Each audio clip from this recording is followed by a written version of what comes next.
Hi, my name is Tim Seavey, and I'm the Assistant Director of Forensics at the San Diego State University's Speech and Debate team. I'm also a limited preparation coach, and that's what I want to talk to you about today. I competed in limited preparation events like Impromptu and Extemp all through high school and through college, and I find them to be super interesting because they're so useful in everyday life. Limited preparation events means you don't know what you're going to talk about until you're actually in the room. So those kind of skills are useful in every kind of communication. Everyday interactions, job interviews, relationships, everything that you do is in some sense limited preparation unless you have all the time in the world to plan exactly what you're going to say.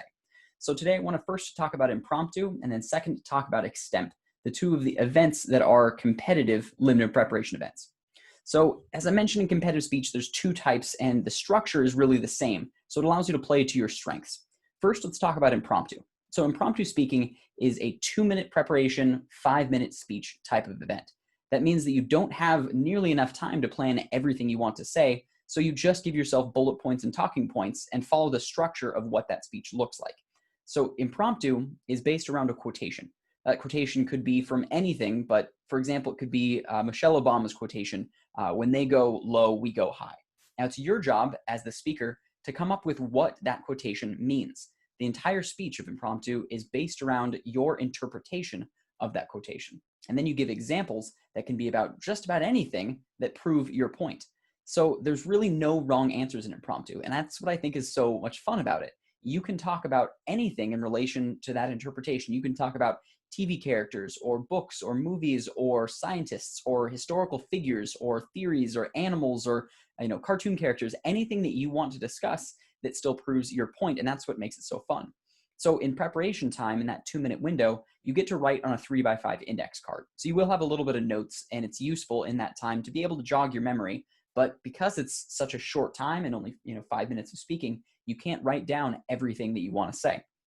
So the formatting is the same as really every 5-paragraph essay that you've ever written. So you have an introduction where you have an attention getter, you talk about the quotation and your interpretation of that quotation, and then preview your main points. Then you move on to the body where there's typically 3 main arguments. So you'll have 3 different examples that you want to be diverse in talking about different subjects that you know about and relating those back to why the interpretation means or why the quotation means what you say it means. So the conclusion then is the same thing, just like an essay, of functionally the introduction backwards.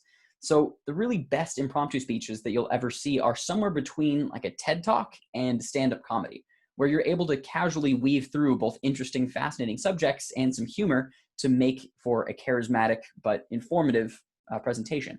And that's what I think makes impromptu so special, is that you don't have a script ahead of time. You just have the knowledge in your brain, and you can make every single speech is going to be different.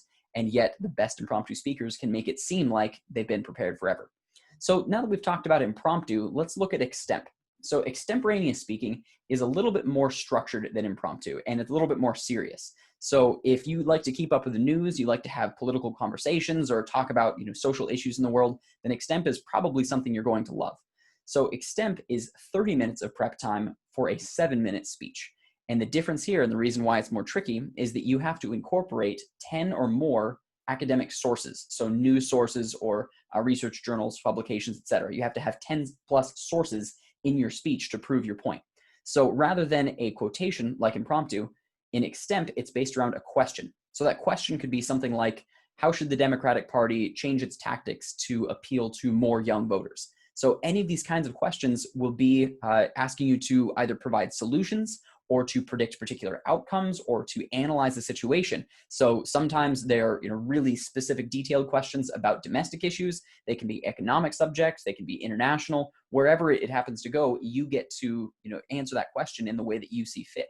Now, fortunately, in that 30-minute prep time, you do get to use the internet, and we have some tactics that will teach you of how to research things like that really, really quickly. That's one of the most useful skills, I think, that comes out of extemp, besides that speech writing and argument formulation, is being able to research a subject really, really fast.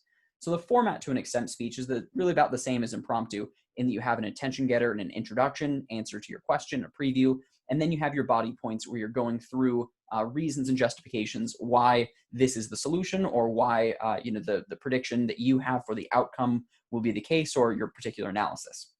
And the conclusion is just the same thing backwards, but you're weaving through a consistent theme of answering that question.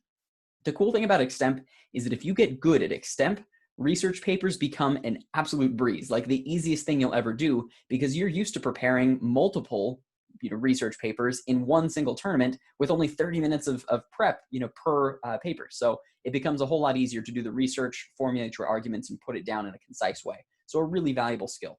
So in conclusion, I find limited preparation events to be so useful at sharpening your skills at speaking off the cuff in just about any real world scenario. So again, my name is Tim Seavey. I'm going to be your limited preparation coach and your assistant director of forensics in this upcoming year at SDSU.